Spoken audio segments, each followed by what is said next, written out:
آسمانی مذہب، یعنی ہم مسلمان ہیں، ہم بھی حضرت ابراہیم علیہ السلام کے فضائل بیان کرتے ہیں، عیسائی بھی حضرت ابراہیم علیہ السلام کو مانتے ہیں اور یہودی بھی حضرت ابراہیم علیہ السلام کو مانتے ہیں۔ تو کوئی بھی آسمانی مذہب حضرت ابراہیم علیہ السلام کی عظمت کا انکار نہیں کرتا ہے، کیونکہ آپ سب کے نبیوں کے باپ ہیں۔ حضرت ابراہیم علیہ السلام کی زندگی کو اگر دیکھیں تو چند ایک خوبیاں اور چند ایک خصلتیں اور فضائل حضرت ابراہیم علیہ السلام کی زندگی میں ہمیں نمایاں نظر آتے ہیں، واضح طور پر نظر آتے ہیں، جن میں ایک بڑی واضح خوبی حضرت ابراہیم علیہ السلام کی یہ ہے کہ حضرت ابراہیم علیہ السلام ہمیشہ اپنے رب کے شکر گزار بن کے رہا کرتے تھے، اپنے رب سے گلہ شکوہ نہیں کرتے تھے، ہمیشہ اپنے رب کے شکر گزار بندے بن کے رہتے تھے۔ ہر لحاظ میں آپ دیکھیں حضرت ابراہیم علیہ السلام کی اگر زندگی ویسے دیکھی جائے نا تو پوری زندگی آپ کو تکلیفیں اور مصیبتیں نظر آئیں گی۔ حضرت ابراہیم علیہ السلام کی زندگی میں آپ بچپن سے لے کر دیکھ لیں کہ بچپن میں آپ نے جب اپنی ماں سے پوچھا کہ ماں جی میرا رب کون ہے، مجھے پالنے والا کون ہے، تو ماں نے کہا کہ بیٹا میں تمہیں پالنے والی ہوں۔ ابراہیم علیہ السلام نے کہا کہ اماں تو پھر آپ کو پالنے والا کون ہے؟ تو ماں نے کہا کہ ابراہیم تمہارا باپ ہے، تمہارے باپ وہ مجھے پال رہا ہے۔ ابراہیم علیہ السلام نے تیسرا سوال کیا تو پھر میرے باپ کو کون پالتا ہے؟ جب یہ بات کہی تو آپ کی والدہ نے کہا خاموش ہو جاؤ، خاموش کر کے، اور آپ کی والدہ نے حضرت ابراہیم علیہ السلام کے چچا سے کہا کہ یہ وہ بچہ ہے کہ جو کسی بھی معاملے میں حق پر قائم رہتا ہے اور یہ حق سے روگردانی کرنے والا نہیں ہے، حق سے منہ موڑنے والا نہیں ہے۔ تو بچپن سے چونکہ آپ نے بتوں کی پوجا نہیں کی، بت پرستی نہیں کی، شرک نہیں کیا، جبکہ ساری قوم شرک کر رہی تھی اور آپ ان ساری قوم سے ہٹ کر اکیلا بندہ ایک طرف کھڑا ہو اور باقی ساری قوم ایک طرف کھڑی ہو تو پریشانیاں تو آتی ہیں، تکلیفیں تو آتی ہیں۔ تو آپ کی تکلیفیں اور پریشانیاں بچپن سے شروع ہو گئیں، اور پھر آپ کو وطن سے نکال دیا گیا، آپ کو حکم ملا کہ اپنی بیوی کو آپ اور اس کے بچے کو آپ جنگل کے اندر چھوڑ آئیں جہاں آج خانہ کعبہ موجود ہے، پھر حکم کیا گیا کہ آپ اپنے بیٹے کو ذبح کریں۔ یعنی ساری زندگی آپ کی، کبھی بادشاہ نے آپ پر ظلم کیا، تشدد کیا، کبھی نمرود نے آپ کو پکڑ کے آگ جلا لی اور اس آگ کے اندر آپ کو ڈال دیا۔ تو حضرت ابراہیم علیہ السلام کی ساری زندگی مسلسل پریشانیوں اور تکلیفوں کا نام ہے، مسلسل تکلیفوں کا نام ہے، لیکن اس ساری صورتحال میں آپ نے کبھی اپنے رب سے گلہ اور شکوہ نہیں کیا، بلکہ ہمیشہ اپنے رب کے شکر گزار بندے بن کے رہے ہیں۔ نہ بلکہ خود شکر گزار رہے، بلکہ آپ نے آگے اپنے بچوں کو اور آگے دوسرے لوگوں کو بھی تلقین کی کہ ہر حال میں اپنے رب کا شکر ادا کرتے رہنا ہے۔ آپ دیکھیں مشہور بات ہے، رسول اکرم صلی اللہ علیہ وسلم نے بیان فرمائی ہے، امام بخاری نے اس حدیث پاک کو نقل کیا ہے۔ امام بخاری فرماتے ہیں کہ حضرت ابراہیم علیہ السلام حضرت اسماعیل علیہ السلام سے ملنے کے لیے مکہ شریف آئے، اور اس وقت حضرت اسماعیل علیہ السلام کی شادی ہو چکی تھی۔ جب آپ مکہ شریف پہنچے اور اپنے بیٹے حضرت اسماعیل کے گھر گئے تو پتہ چلا کہ حضرت اسماعیل گھر میں نہیں ہیں علیہ السلام، گھر میں نہیں۔ تو آپ کی جو بہو تھی اس نے دروازہ کھولا تو دروازے پر کھڑے کھڑے آپ نے اپنی بہو سے پوچھا کہ بچے تمہارا گزارا کیسا چل رہا ہے؟ وہ آپ کی بہو نہیں جانتی کہ یہ میرا سسر ہے، میرے شوہر کا باپ ہے، وہ نہیں جانتی، لیکن حضرت ابراہیم علیہ السلام نے اس سے پوچھا کہ بیٹے گزارا کیسا چل رہا ہے؟ تو وہ خاتون بول کے کہتی ہیں کہ بابا جی کیا بتاؤں، اسماعیل کوئی اچھا خاصا کماتے نہیں ہیں، اور حالات تانگی چل رہے ہیں اور مصیبتیں چل رہی ہیں، پریشانیاں چل رہی ہیں، کوئی خاصی آمدنی نہیں ہے، کوئی پیسہ آتا نہیں، اور اس لیے بڑی مشکل گزارا ہی چل رہا ہے، بس رو دھو کے روٹی پوری کر رہے ہیں، اس طرح کے گلے شکوے کیے تو حضرت ابراہیم علیہ السلام نے اپنی سواری پر ہی بیٹھے رہے اور کہا کہ چلو ٹھیک ہے، جب تمہارا شوہر واپس آئے تو اسے میرا سلام کہنا اور وہ سمجھ جائے گا کہ میں کون ہوں، اسے میرا سلام کہنا اور اپنے شوہر سے کہنا کہ ایک بابا جی تمہیں سلام کہہ رہے تھے اور وہ کہہ رہے تھے کہ اپنے گھر کی دہلیز کو تبدیل کر لو، اپنے گھر کی دہلیز بدل لو، تبدیل کر لو۔ اب وہ خاتون، وہ بچی، وہ نہیں سمجھی کہ اس کا مطلب کیا ہے۔ جب حضرت اسماعیل علیہ السلام اپنے گھر لوٹے تو جو ہی گھر میں داخل ہوئے تو باپ کی خوشبو محسوس ہوئی اور لگا کہ میرے والد آئے۔ بچپن سے حضرت اسماعیل علیہ السلام کو چھوڑ گئے تھے مکہ میں اور ابھی صحیح طرح سے دیکھا بھی نہیں، تو آپ کو محسوس ہوا کہ میرے ابا کی خوشبو آئی ہے۔ تو جلدی سے اپنی بیوی سے پوچھتے ہیں کہ آج کوئی آیا تھا؟ تو آپ کی بیوی کہتی کہ ہاں ایک بزرگ آئے تھے، حلیہ بیان کیا، ایک بزرگ آئے تھے اور اس طرح انہوں نے مجھ سے بات چیت کی ہے، وہ آپ کو سلام کہہ رہے تھے اور کہہ رہے تھے کہ جب اسماعیل آئیں تو انہیں کہنا کہ اپنے گھر کی دہلیز بدل لو، گھر کی چگاٹ یا چوکھٹ بدل لو۔ تو حضرت اسماعیل علیہ السلام فوراً یہ بات سمجھ گئے اور آپ نے اپنی بیوی کو طلاق دے دی، اس عورت کو طلاق دے دی۔ اب طلاق کیوں دی؟ کہ جب حضرت ابراہیم علیہ السلام نے اس سے پوچھا کہ گزارا کیسا چل رہا ہے، نظام کیسا چل رہا ہے، تو بجائے اللہ کا شکر ادا کرنے کے، بجائے اس حال میں کہ جی اللہ کا بڑا شکر ہے، جس حال میں بھی ہیں ہم خوش ہیں، بجائے خدا کی رضا میں راضی رہنے کے، بجائے اللہ کا شکر ادا کرنے کے، اس خاتون نے گلے شکوے شروع کر دیے کہ جی کوئی حال نہیں ہے، بس ایسے ہی چل رہا ہے، یہ ہو گیا وہ ہو گیا۔ جب اللہ کی ناشکری کی تو حضرت ابراہیم علیہ السلام نے کہا کہ یہ اللہ کی ناشکری نہ خدا کو پسند ہے نہ خدا کے نبی کو پسند ہے، یعنی ابراہیم علیہ السلام اللہ کے نبی تھے، یعنی نہ مجھے پسند ہے اور نہ میرے خدا کو پسند ہے، تو اس لیے کہا کہ اپنے گھر کی چوکھٹ بدل لو، دہلیز بدل لو۔ اور میں سمجھتا ہوں یہ سبق ہے آج بھی خواتین کے لیے۔ میں یہ بات مکمل کر لوں پھر اس پر بات کرتا ہوں۔ اچھا، وقت گزر گیا، کافی عرصہ گزرنے کے بعد دوبارہ جب یاد ستائی اور جی میں آیا کہ میں اپنے بچے کو دیکھا ہوں، اپنے بچے سے ملا ہوں، تو آپ نے پھر سفر کیا اور آئے مکہ شریف، اور مکہ شریف آ کے آپ اپنے بیٹے کے گھر آئے، دروازہ بجایا، اور اتفاق یہ تھا کہ حضرت اسماعیل علیہ السلام پھر گھر موجود نہیں تھے، لیکن جب جس بچی نے اس دفعہ دروازہ کھولا وہ کوئی اور تھی، جن سے دوبارہ نکاح کیا تھا وہ خاتون تھی۔ تو وہی سوال حضرت ابراہیم علیہ السلام نے اس بیٹی سے بھی، اپنی دوسری بہو سے بھی کیا، پوچھا کہ بیٹے گزارا کیسا چل رہا ہے؟ تو اس نے کہا جی اللہ کا شکر ہے، اس نے کہا اللہ کا شکر ہے اور بڑا اچھا چل رہا ہے، اللہ تعالیٰ نے صحت دی ہے، تندرستی دی ہے، چل پھر رہے ہیں، کھا پی رہے ہیں، سارا کچھ ٹھیک ہے، میرا شوہر بہت اچھا ہے اور ہم بڑے خوش ہیں، وہ مجھ سے بڑا خوش ہے، میں اس سے بڑی خوش ہوں۔ اور پھر ساتھ ابراہیم علیہ السلام سے کہا کہ بابا جی آپ لگتا ہے کہیں دور سے سفر کر کے آئے ہیں، اور آپ اگر نیچے اتریں تو میں آپ کے لیے پانی پیش کروں، آپ کے لیے کھانا پیش کروں، میں آپ کے کپڑے دھو دوں، اور آپ کے چہرے پر بھی مٹی یا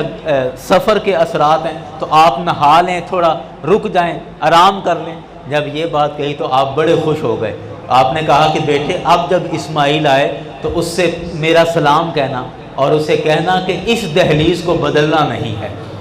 اس چوکھٹ کو بدلنا نہیں ہے۔ اللہ اکبر۔ تو جب حضرت اسماعیل علیہ السلام واپس آئے تو آپ کی بیوی نے ساری بات بتائی، تو اب حضرت اسماعیل علیہ السلام نے راز کھول دیا، کہا کہ وہ میرے باپ حضرت ابراہیم علیہ السلام تھے، اور جو انہوں نے کہا کہ چوکھٹ نہ بدلنا، اب دہلیز نہ بدلنا، مطلب تھا کہ اس بیوی کو طلاق نہیں دینی ہے۔ تو جو بیوی شکر کرنے والی ہے، شکر گزاری کرنے والی ہے اور اللہ کی رضا میں راضی رہنے والی ہے، حضرت ابراہیم علیہ السلام نے اپنے بیٹے کے لیے ایسی بیوی کا انتخاب کیا ہے۔ تو یاران گرامی بات ہو رہی تھی کہ حضرت ابراہیم علیہ السلام خود بھی ہر مشکل اور مصیبت پر اللہ کا شکر ادا کرنے والے تھے، اور اپنے گھر والوں کے لیے بھی آپ یہی پسند کرتے تھے کہ میرے گھر والے بھی خدا تعالیٰ کے ہمیشہ شکر گزار بندے بن کے رہیں۔ اور یہ میں عرض کرنے لگا تھا کہ بالخصوص خواتین کے لیے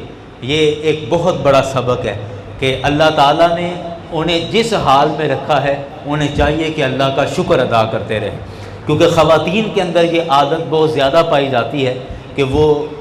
شوہر کی آمدنی پر انہیں بڑا اکثر اعتراض رہتا ہے کہ یہ اچھا کماتے نہیں ہیں اور ہمارے خرچے پورے نہیں ہوتے اور ہماری خواہشیں پوری نہیں ہوتی، میں نے فلاں شادی پہ جانا تھا تو کپڑے نہیں آئے، فلاں موقع تھا تو یوں نہ ہوا۔ اب آپ سب جانتے ہیں جو معاملات ہیں، بلکہ رسول اکرم صلی اللہ علیہ وسلم نے ایک موقع پر یہ بات ارشاد فرمائی۔ میرے کریم آقا عید کی نماز پڑھا کے گھر تشریف لا رہے تھے تو آپ نے دیکھا کہ گلی کی نکڑ پر چند خواتین کھڑی ہیں، تو میرے کریم آقا صلی اللہ علیہ وسلم نے ان کی طرف مخاطب ہو کر فرمایا کہ اے خواتین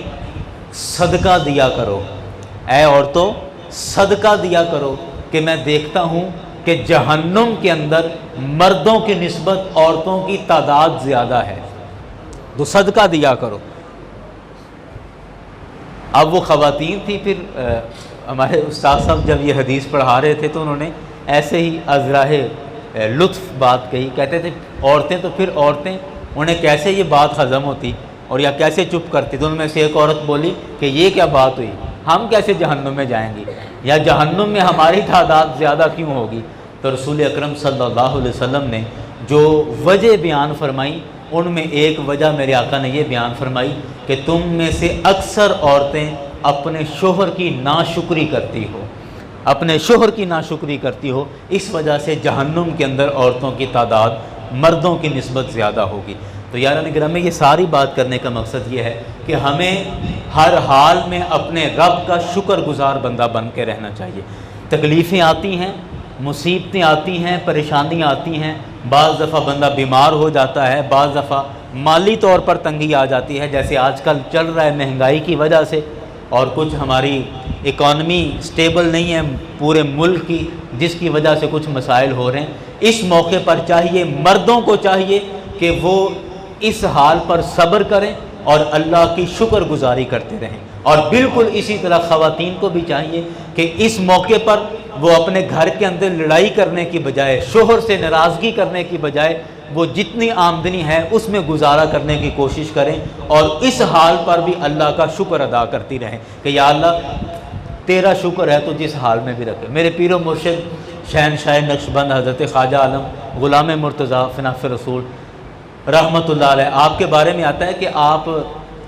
کئی ایکڑ آپ کی زمین تھی شیخو پورہ کے اندر، کئی مربع آپ کی زمین تھی، کسان تھے آپ، کھیتی باڑی کرتے تھے، تو آپ گندم بوتے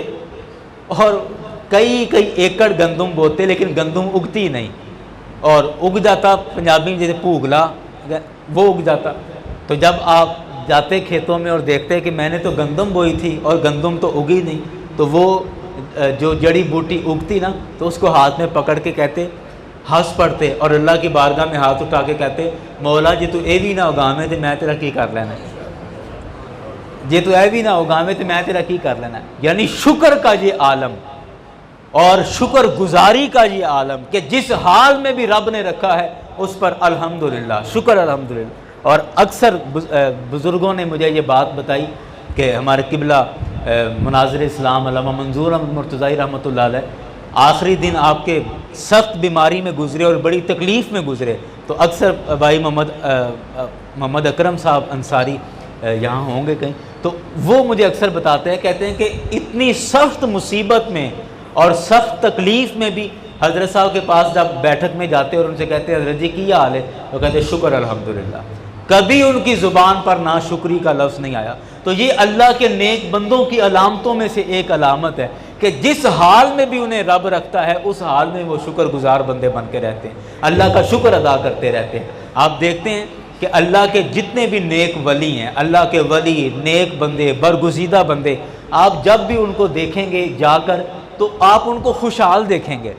یہ میں تجربے کی بات کہہ رہا ہوں، اور آپ بھی یہ نوٹ کریے گا، جہاں جہاں بھی آپ دستے بیعت ہیں، جہاں جہاں بھی آپ کا تعلق ہے، آپ کی وابستگی، آپ جا کر دیکھیں کہ آپ جب بھی ان سے ملاقات کریں گے ایسا لگتا ہے کہ جیسے ان پر تو کبھی کوئی مصیبت ہی نہیں آئی، جیسے ان پر کبھی کوئی پریشانی آئی نہیں، ہمیشہ خوش باش، ہمیشہ حشاش بشاش، اور ہمیشہ لوگوں کے مسئلے سنتے رہتے ہیں، لوگوں کے مسائل حل کرتے ہیں، اور اپنے یوں محسوس ہوتا ہے جیسے ان کو اپنا کوئی گھر کا مسئلہ ہی نہیں ہے، حالانکہ وہ بھی، ان کی بیوی بھی ہے، بچے بھی ہیں، گھر بھی ہے، انہیں مالی طور پر بھی تنگیاں ہوتی ہوں گی، برادری میں بھی پریشانیاں آتی ہوں گی، محلے داری میں بھی مسائل ہوتے ہوں گے، ان کے اپنے گھر ساس بہو کے جھگڑے یا مسئلے مسائل بھی ہوتے ہوں گے، لیکن اللہ تعالیٰ ان کو صبر اور شکر اس قدر عطا کر دیتا ہے، اور شکر گزاری کی نعمت اس قدر عطا کر دیتا ہے کہ یوں محسوس ہوتا ہے کہ جیسے ان پر کبھی کوئی غم گزرا ہی نہیں ہے۔ میرے کریم آقا صلی اللہ علیہ وسلم نے ایک موقع پر ارشاد فرمایا، کریم آقا نے فرمایا کہ تمام نبیوں میں سب سے زیادہ مجھے ستایا گیا ہے، سب سے زیادہ میرے آقا نے فرمایا کہ مجھے ستایا گیا ہے۔ تو اب آپ اندازہ کریں کہ جس نبی کو سب سے زیادہ ستایا گیا ہو، اس نبی نے کبھی زندگی میں رب کا شکوہ نہیں کیا ہے، ہمیشہ اللہ کا شکر ادا کرتے رہے۔ جب ساری ساری رات آپ عبادت کرنے لگ گئے اور مسلسل نماز پڑھنے یا قیام کرنے کی وجہ سے آپ کے قدمین شریفین، آپ کے پیر مبارک سوج گئے، تو حضرت عائشہ صدیقہ رضی اللہ عنہ کہتی ہیں کہ میں نے عرض کی کہ یا رسول اللہ صلی اللہ علیہ وسلم، دیکھیں نا آپ کے قدم مبارک مسلسل کھڑے ہونے کی وجہ سے سوج گئے ہیں، تو آپ تھوڑا آرام کر لیا کریں، اور ویسے بھی اللہ تعالیٰ نے آپ کو بخش دیا ہے، آپ کے ذمے تو کوئی گناہ ہی نہیں ہے، آپ تو بالکل معصوم ہیں، اور اللہ نے تو تمام نبیوں کی پہلے سے بخشش کی ہوئی ہے، تو پھر آپ اتنی زیادہ مشقت کیوں کرتے ہیں، اتنی زیادہ محنت کیوں کرتے ہیں، ساری ساری رات عبادت میں کیوں گزارتے ہیں؟ دیکھنا پیر مبارک سوج گئے۔ تو میرے کریم آقا صلی اللہ علیہ وسلم نے ارشاد فرمایا، عائشہ کیا میں اپنے رب کا شکر گزار بندہ نہ بنوں؟ کیا میں اپنے رب کا شکر ادا نہ کروں؟ تو یہ میں جو عبادت کرتا ہوں یہ اپنی بخشش یا اپنی مغفرت کے لیے نہیں کرتا، بلکہ یہ عبادت میں اپنے رب کا شکر ادا کرنے کے لیے کرتا ہوں۔ تو یاران گرامی، بات کافی آگے نکل گئی، میں عرض کر رہا تھا کہ حضرت ابراہیم علیہ السلام کی زندگی میں جو بہت بڑا اور بہت اہم پہلو ہے وہ یہ کہ آپ ہمیشہ رب کے شکر گزار بندے بن کے رہے، کبھی گلہ نہیں کیا، حالانکہ ساری زندگی مسلسل مصیبتوں میں گزری ابراہیم علیہ السلام کی، لیکن اس کے باوجود کبھی اپنی زبان سے اپنے رب کا شکوہ نہیں کیا، بلکہ ہمیشہ اپنے رب کے شکر گزار بندے بن کے رہے۔ دوسری ایک صفت جو حضرت ابراہیم علیہ السلام میں بڑی نمایاں پائی جاتی تھی، اور وہ صفت تھی برداشت کرنے کی، حلم اور بردباری کی، برداشت کرنے کی۔ برداشت کرنے کو عربی میں حلم کہتے ہیں، اور حلم کا یا برداشت کرنے کا مطلب یہ ہوتا ہے کہ آپ کسی سے بدلہ لے سکتے ہوں، بدلہ لینے کی طاقت ہو، اور طاقت کے باوجود آپ اس پر صبر کر لیں، اس کو کہتے ہیں برداشت کرنا۔ ایک ہوتا ہے کہ آپ کسی وزیر نے، اگر بالفرض کوئی وزیر یا کوئی چودھری آدمی کسی عام بندے کو ڈانٹ دے گا تو وہ تو اس سے بدلہ لینے کا مطلب سوچ بھی نہیں سکتا، تو پھر وہ کہے جی میں نے صبر کر لیا ہے، برداشت کر لیا، تو یہ برداشت نہیں ہے، یہ تو بے بسی تھی۔ لیکن برداشت کیا ہے کہ جب آپ کسی سے بدلہ لینے کی طاقت رکھتے ہوں لیکن اس کے باوجود آپ معاف کر دیں، اس کے باوجود آپ چھوڑ دیں، تو اس کو کہتے ہیں حلم ہونا، برداشت کرنا۔ تو حضرت ابراہیم علیہ السلام کی خوبیوں میں بڑی واضح خوبی تھی کہ آپ برداشت کرنے والے تھے، حلم کے ساتھ اور برداشت کے ساتھ آپ چلتے تھے۔ آپ دیکھیں کہ حضرت ابراہیم علیہ السلام کے سگے بھتیجے تھے حضرت لوط علیہ السلام، اور حضرت لوط علیہ السلام اللہ کے نبی تھے، اور آپ کی جو امت تھی اس میں بہت ساری برائیاں پائی جاتی تھیں، اور ان کی برائیاں مشہور بھی ہیں۔ حضرت لوط علیہ السلام کی امت میں جو برائیاں پائی جاتی تھیں، ان برائیوں میں بڑی واضح برائیاں یہ تھیں کہ وہ ہم جنس پرستی کرتے تھے، یعنی جسے آپ اغلام بازی کہتے ہیں اردو کے اندر، یعنی مرد مرد کے ساتھ زنا کرتا تھا، اس کو ہم جنس پرستی کہتے ہیں۔ عورتیں عورتوں کے ساتھ زنا کرتی تھیں اور مرد مرد کے ساتھ زنا کرتا تھا۔ یہ عادت قوم لوط کے اندر پائی جاتی تھی۔ قوم لوط کی ایک عادت یہ تھی کہ ان کے قوم میں، ان کی امت میں بازاروں میں کھڑے ہونے کی عادت بہت زیادہ تھی، کہ بہت زیادہ بازار میں لوگ کھڑے ہوتے تھے اور گزرنے والوں کو وہ تانے کستے تھے اور باتیں کستے تھے، یہ عادت ان کے اندر پائی جاتی تھی۔ قوم لوط کی ایک عادت یہ تھی کہ وہ ایک دوسرے کے ساتھ مذاق میں تھپڑ مارتے تھے۔ یہ تاریخ انبیاء کے اندر یہ ساری باتیں لکھی ہوئی ہیں کہ وہ مذاق میں تھپڑ ایک دوسرے کے مارتے تھے، ایک ان کی یہ عادت تھی۔ ایک قوم لوط کی عادت یہ تھی کہ وہ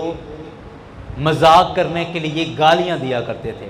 ہنسنے کے لیے، یعنی گالیاں نکالی اور بعد میں کہا نہیں ساڑھا تھا مذاق سی آپس سے۔ تو یہ لیکن میں یہ جب تذکرۃ الانبیاء میں یہ ساری بات پڑھ رہا تھا تو میں سوچ رہا تھا کہ یہ ساری عادتیں تو آج ہمارے اندر بھی موجود ہیں۔ ہم بھی بازاروں میں کھڑے ہوتے ہیں، چوکوں پر کھڑے ہوتے ہیں اور اس نیت سے کہ یہاں سے لڑکیاں گزریں گی اور خواتین گزریں گی تو ہم ان پر تانے کسیں گے یا باتیں کسیں گے یا پھپتیاں کسیں گے۔ یہ عادت ہمارے اندر بھی ہے۔ آج ہم بھی تھپڑ مارنے کی، یعنی ہنسی مذاق میں ایک دوسرے کو تھپڑ مارنا مذاق کے اندر، یہ عادت ہمارے اندر بھی۔ کچھ گیمیں اس طرح کی انٹرنیٹ پر دکھائی جاتی ہیں کہ اگر میں ہار گیا تو مجھے تھپڑ مارے جائیں گے، تم ہار گئے تو میں تمہیں تھپڑ ماروں گا۔ یہ گیمیں، اس طرح کے چھوٹے چھوٹے کھیل بھی ہم کھیلتے ہیں آپس میں۔ اور پھر گالی دینا، مذاق کے اندر گالی دینا یا ہنسانے کے لیے گالی دینا، یہ بھی ہمارے اندر پایا جاتا ہے۔ خیر اللہ تعالی ہمارے حال پر رحم فرمائے۔ قوم لوط کے اندر یہ ساری بیماریاں، یہ سارے مسائل تھے۔ اللہ تبارک و تعالیٰ نے ان پر سخت ناراضگی کا اظہار فرمایا اور اللہ تعالیٰ نے فرشتے کو حکم دیا کہ قوم لوط پر عذاب نازل کر دو۔ حضرت ابراہیم علیہ السلام نے اللہ کی بارگاہ میں دعا کی کہ اے اللہ قوم لوط پر عذاب نازل نہ کیا جائے۔ آپ اس قوم کے لیے دعا کرتے رہے، اللہ کی بارگاہ میں دعا کی، حالانکہ ان میں برائیاں موجود ہیں اور برائیاں پائی جا رہی ہیں، بلا وجہ عذاب نہیں آ رہا اور اللہ تعالیٰ بلا وجہ عذاب نہیں نازل کرتا۔ اس کے باوجود حضرت ابراہیم علیہ السلام اللہ کی بارگاہ میں دعا کرتے رہے کہ اے اللہ اس قوم کو معافی دے دے، اے اللہ اس قوم کو مہلت دے دے، کچھ وقت اور اس کو مہلت دے دے۔ تو رب کائنات نے فرمایا کہ اے ابراہیم، اللہ تعالیٰ نے اپنے علم کے مطابق یہ فیصلہ کر لیا ہے کہ ان پر عذاب نازل کیا جائے گا، لہٰذا اب ان پر عذاب آئے گا۔ اللہ تعالیٰ نے قوم لوط پر عذاب نازل کیا اور ساتھ ہی سورہ ہود کے اندر رب کائنات نے، سورہ ہود کی آیت نمبر 75 میں رب کائنات نے ابراہیم علیہ السلام کی یہ خوبی بھی بیان کر دی، کہا کہ میں نے قوم لوط پر عذاب نازل تو کیا لیکن ابراہیم نے جو اپنا کردار ادا کیا ہے نا، ان ابراہیم لحلیم اواہ منیب، کہ بے شک جو ابراہیم ہیں یہ بڑے برداشت کرنے والے اور بڑے صبر کرنے والے ہیں،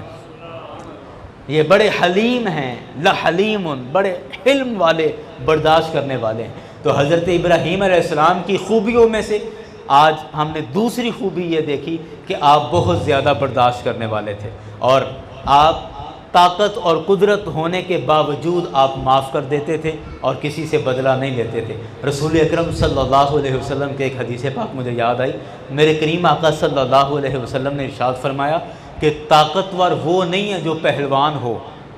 امام بخاری نے اس حدیث پاک کو نقل کیا، فرمایا کہ طاقتور وہ نہیں ہے کہ جو پہلوان ہو اور سامنے والے کو پچھاڑ کے رکھ دے، وہ طاقتور نہیں ہے۔ طاقتور وہ ہے کہ جس کو غصہ آئے اور وہ اپنے غصے پر قابو کر لے اور برداشت کر لے، وہ اصل طاقتور انسان ہے۔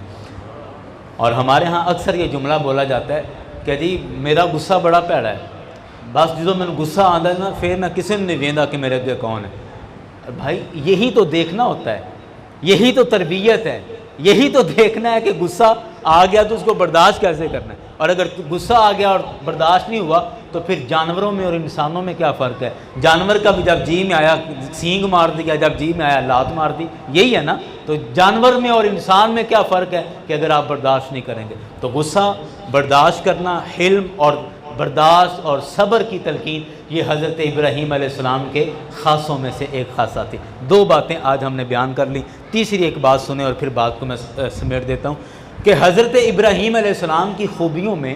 تیسری ایک بڑی اہم خوبی تھی اور وہ یہ تھی کہ آپ ہمیشہ حق پر قائم رہتے تھے۔ آپ یقین کریں یہ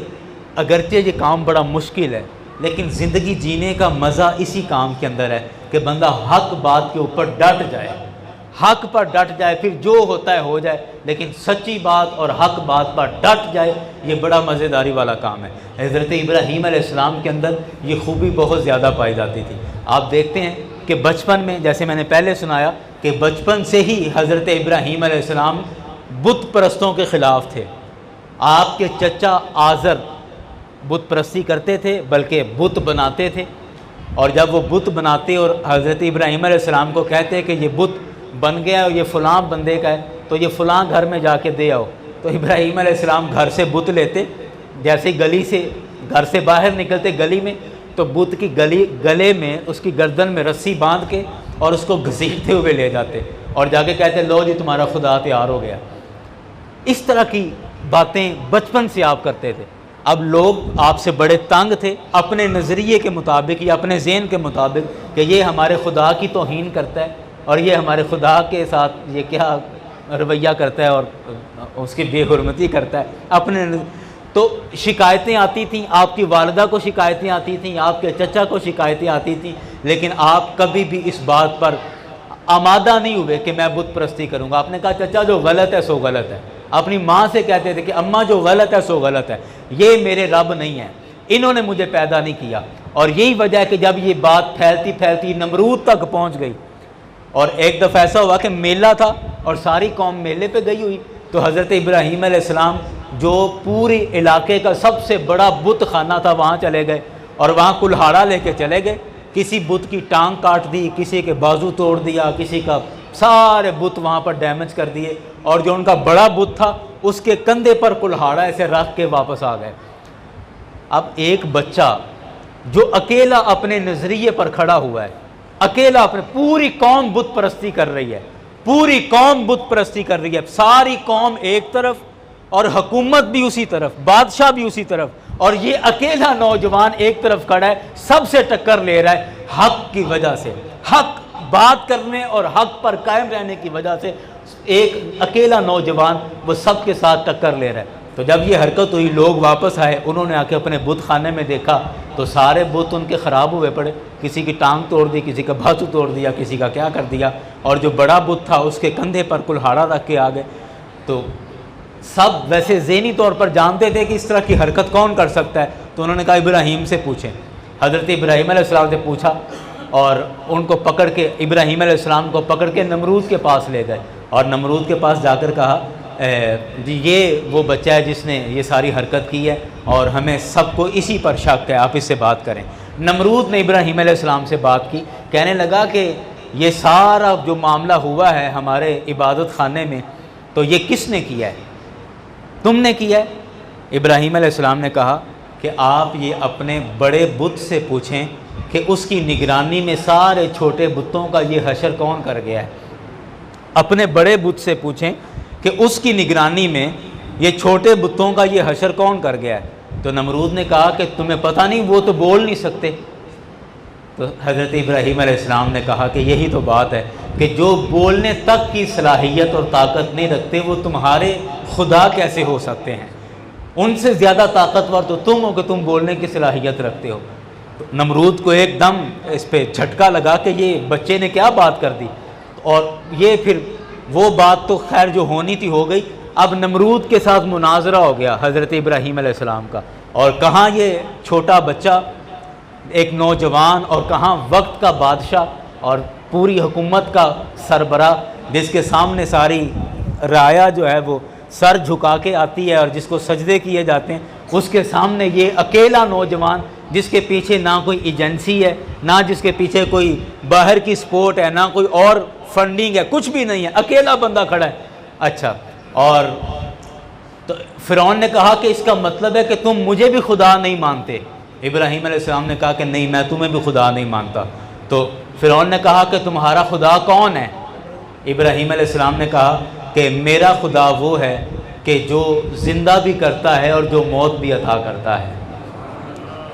کہ میرا رب وہ ہے۔ قرآن پاک نے اس مکالمے کو بیان کیا کہ جو زندہ بھی کرتا ہے اور موت بھی دیتا ہے۔ اچھا، فرعون نے اپنی طرف سے چلاکی لگائی،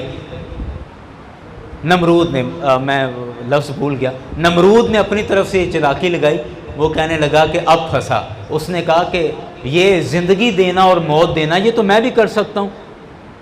اس نے اپنے جیل سے ایک ایسا بندہ بلایا جس کو سزائے موت ہو چکی تھی، اور ایک ایسا بندہ بلایا جس کی رہائی کا حکم آنے والا تھا۔ دونوں کو بلایا، جس کو رہا کرنا تھا اس کو قتل کر دیا، اور جس کو سزائے موت ہونی تھی اس کو زندہ چھوڑ دیا۔ کہنے لگا دیکھو، جس کو زندگی ملنی تھی میں نے اس کو موت دے دی، اور جس کو موت ملنا تھی میں نے اس کو زندگی دے دی، تو زندگی دینے اور موت دینے کا کام تو میں بھی کرتا ہوں۔ اللہ اکبر۔ تو حضرت ابراہیم علیہ السلام نے کہا کہ یہ ایسے نہیں سمجھے گا۔ آپ نے دوسرا سوال کیا، آپ نے کہا کہ میرا رب وہ ہے کہ جو مشرق سے سورج طلوع کرتا ہے، تو مغرب سے نکال کے دکھا۔ بات ہی ختم ہو گئی۔ اور قرآن کہتا ہے فَبُہِتَ الَّذِي کفر، کہ فرعون یہ نمرود اپنے اس کفر کی وجہ سے مبہوت ہو گیا۔ مبہوت کہتے ہیں دور بورا ہو گیا، مبہوت ہو گیا کہ اس کی عقل کام کرنا چھوڑ گئی۔ اور پھر ہوا کیا کہ جس طرح حکومتیں کرتی ہوتی ہیں کہ جب مذاکرات کامیاب نہیں ہوتے، بات کرنے میں جب حکومت کامیاب نہیں ہوتی، تو ظالم حکمران ہمیشہ کی طرح یہی کرتے ہیں کہ پھر ظلم پر اتر آتے ہیں، پھر ستم پر اتر آتے ہیں۔ اور یہ آج نہیں ایسا ہو رہا، یہ نمرود کے دور سے ایسا ہی ہوتا آ رہا ہے کہ جب مذاکرات کامیاب نہ ہوں، گفتگو کامیاب نہ ہو سکے یا بات نہ کرنا آئے، تو پھر ظلم پر اتر آتے ہیں، تشدد پر اتر آتے ہیں، قتل و غارت پر اتر آتے ہیں۔ یزید نے بھی یہی کچھ کیا تھا حضرت امام حسین کے ساتھ، اور آپ تاریخ اٹھا کر دیکھ لیں، امام ربانی کے ساتھ جہانگیر اور اکبر بادشاہ نے بھی یہی کچھ کیا تھا۔ قلعہ گوال یار کے اندر آپ کو قید کر دیا گیا تھا۔ آپ تاریخ کے کسی بھی جھرونکے سے آپ کوئی واقعہ اٹھائیں، آپ کو یہی ملے گا۔ ہمیشہ بادشاہوں نے یہی کیا ہے کہ جب بات کرنے میں کامیاب نہ ہو سکے یا بات میں جھوٹے پڑ گئے تو پھر ظلم پر اتر آتے ہیں، تشدد پر اتر آتے ہیں۔ تو پھر جو نمرود نے کہا کہ اچھا اس نے مجھے لاجواب کر دیا، اس نے تو میری توہین کر دی، آگ جلاؤ، ابراہیم کو آگ کے اندر ڈالا جائے گا۔ آگ جلا دی گئی۔ اس کو یہاں سے پھر میں واقعے کو آگے بیان کروں گا، لیکن میں یہاں پر ٹھہر کر ایک بات عرض کرنا چاہتا ہوں۔ یاران گرامی، حق پر قائم رہنا، حق پر قائم رہنا یہ بہت زیادہ ضروری ہے انسان کو اپنی بقا کے لیے اور اپنے نظریے کی حفاظت کے لیے اور اپنے دین کی حفاظت کے لیے۔ اب آج دیکھیں، ابراہیم علیہ السلام نمرود کے سامنے کھڑے ہو گئے تو کیا ہوا؟ نمرود نے کیا بگاڑ لیا؟ آج بھی حضرت ابراہیم علیہ السلام کو ساری دنیا سلام کر رہی ہے، اور نمرود پر آج بھی لعنتیں بھیجی جا رہی ہیں۔ اس لیے ہم بعض دفعہ مراعات لے کر، ہم بعض دفعہ اپنا لالچ دیکھ کر حق بات سے پیچھے ہٹ جاتے ہیں۔ کہیں اچھی تنخواہ دیکھی تو حق بات کرنے سے رک گئے، اچھا عہدہ دیکھا تو حق بات کرنے سے رک گئے، کہیں ہم نے کوئی اور اچھی آفر دیکھی تو ہماری زبانیں صرف اتنی سی بات پر خاموش ہو جاتی ہیں اور ہم حق بات نہیں بولتے، چپ کر جاتے ہیں۔ کئی دفعہ عدالتوں میں گواہوں کو پیسے دے کر ان کی زبانیں بند کروا دی جاتی ہیں تاکہ یہ حق بات ان کی زبان سے نہ نکلے اور ان کے منہ سے نہ نکلے۔ میں کہتا ہوں کہ حق پر قائم رہنا یہ اتنی مزیداری کا کام ہے اور اتنا زبردست کام ہے کہ حضرت ابراہیم علیہ السلام نے ساری زندگی اگرچہ مشکلوں کے اندر گزاری، لیکن آپ ہمیشہ حق پر قائم رہے اور ثابت قدمی کے ساتھ آپ حق پر ڈٹے رہے اور کبھی بھی باطل کے ساتھ کوئی کمپرومائز نہیں کیا ہے۔ آج ہمارے ہاں انگریز نے ایک عجیب سا جملہ ہمیں دے دیا ہے، اور وہ جملہ ہم بدقسمتی کے ساتھ ہم سارے بولتے ہیں، اور وہ جملہ کیا ہے؟ وہ جملہ یہ ہے جی سارے ٹھیک ہیں، اور جی سارے اپنی اپنی جگہ پہ ٹھیک ہیں۔ یہ جملہ اتنا خطرناک جملہ ہے، اتنا خطرناک جملہ ہے، آپ یوں کہہ لیں کہ مکھن کے اندر زہر ڈال کے ہمیں دے دیا گیا ہے۔ ہم صرف اسے مکھن سمجھ کے کھا رہے ہیں، لیکن اس کے اندر زہر ہے، اس جملے کے اندر کہ جی سارے اپنی اپنی جگہ پہ ٹھیک ہیں۔ جب سارے ٹھیک ہیں تو پھر رب کی نافرمانیاں کون کر رہا ہے؟ جب سارے ٹھیک ہیں تو رسول اکرم صلی اللہ علیہ وسلم کی گستاخیاں کون کر رہا ہے؟ جب سارے ٹھیک ہیں تو آپ نے تو میرے کریم آقا صلی اللہ علیہ وسلم کے پیغام کی نفی کر دی ہے۔ رسول اکرم صلی اللہ علیہ وسلم جب سارے ٹھیک تھے تو پھر سرکار علیہ الصلوۃ والسلام کو کیا ضرورت تھی کہ آپ سارے مکے کے کافروں کے سامنے اللہ تعالیٰ کی توحید کا اعلان کر رہے ہیں اور اللہ تعالیٰ کی توحید کا اقرار کر رہے ہیں؟ آپ پر طائف کے اندر پتھر برسائے گئے، آپ پر اونٹ کی اوجڑیاں ڈالی گئیں، آپ کو شیب ابی طالب کے اندر قید کر دیا گیا، آپ کا بائیکاٹ کر دیا گیا، کھانا پینا بند کر دیا گیا، اور آپ نے اس قدر تنگی کا وقت گزارا۔ اگر سارے ٹھیک تھے تو پھر رسول اکرم صلی اللہ علیہ وسلم پر یہ مصیبتیں کیوں ڈھائی گئی ہیں؟ قرآن نے کہا ہے لکم دینکم ولی دین، تمہارے لیے تمہارا دین ہے، ہمارے لیے ہمارا دین ہے، سارے ٹھیک نہیں ہیں۔ اور یہ جملہ بہت خطرناک ہے جی، سارے ٹھیک ہیں۔ اگر سارے ٹھیک ہیں تو جو قرآن نے کہا وَتَنْهَوْنَ عَنِ الْمُنْكَرِ کہ امت مسلمہ کی یہ خوبی ہے کہ یہ برے کاموں سے روکتی ہے، تو وہ نہیں عن المنکر کا مطلب کیا ہے، تنہون عن المنکر کا مطلب کیا ہے؟ اس لیے حق بات ہم ڈرپوک اپنے بزدلی چھپانے کے لیے یہ جملہ بول دیتے ہیں جی سارے ٹھیک ہیں، سارے ٹھیک ہیں جی، سارے جڑا جتھے لگا ٹھیک لگا ہے، یہ ہم اپنی بزدلی چھپانے کے لیے کرتے ہیں، ورنہ ہمیں بھی پتہ ہے کہ حالات کیا ہیں اور حقیقت کیا ہے۔ اس لیے میں سمجھتا ہوں کہ جس قدر ہو سکے آپ حق پر قائم رہیں، حق پر ڈٹے رہیں، اس سے زیادہ مزیدار زندگی کوئی نہیں ہے، اس سے زیادہ مزیدار زندگی کوئی نہیں ہے۔ سب سے پہلے ہمیں یہ یقین ہونا چاہیے کہ میں جس رستے پر چل رہا ہوں یہ رستہ حق کا رستہ ہے، سب سے پہلے یہ یقین ہو، اور جب آپ کو یقین ہے کہ میرا رستہ حق کا رستہ ہے تو پھر آنکھیں بند کر کے اس پر ڈٹ جائیں، اور پھر اس پر موت بھی آتی ہے تو میں سمجھتا ہوں اس سے اچھی اور کوئی موت نہیں ہے، اس سے اچھی اور کوئی موت نہیں ہے کہ جو حق پر چلتے ہوئے آ جائے۔ ہزاروں صحابہ کرام نے اپنی جانیں قربان کی، اگر ان کو زندگیاں پیاری ہوتی تو سرکار علیہ السلام کا ساتھ چھوڑ دیتے، نکل جاتے اور آفریں قبول کر لیتے، لیکن یاران گرامی صحابہ کرام نے آفریں ٹھکرا کر اور وہ مال و دولت ٹھکرا کر حق پر قائم رہے، اور رسول اکرم صلی اللہ علیہ وسلم کے ساتھ انہوں نے وفا نبھائی ہے۔ تو ابراہیم علیہ السلام کی آج ہم نے پوری گفتگو میں 3 خوبیاں دیکھی ہیں۔ پہلی کہ آپ بہت زیادہ شکر کرنے والے تھے،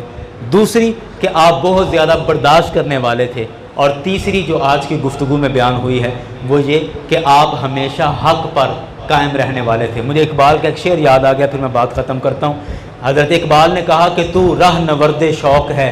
منزل نہ کر قبول، لیلا بھی ہم نشیں ہو تو محمل نہ کر قبول، اور آگے کہا کہ صبح ازل یہ مجھ سے کہا جبرائیل نے جو عقل کا غلام ہو وہ دل نہ کر قبول۔ صبح ازل یہ مجھ سے کہا جبرائیل نے جو عقل کا غلام ہو وہ دل نہ کر قبول۔ اور عشق کے عقل ہمیں بزدلی کی طرف لے کے جاتی ہے، اور عشق ہمیں بہادر کرتا ہے، محبت ہمیں بہادر کرتی ہے۔ تو اللہ اور اس کے رسول کا عشق اور محبت اگر دل میں ہو تو پھر انسان دلیر ہو جاتا ہے، بہادر ہو جاتا ہے۔ رب کائنات کی بارگاہ میں دعا ہے کہ رب کائنات ان پر ہمیں عمل کی توفیق عطا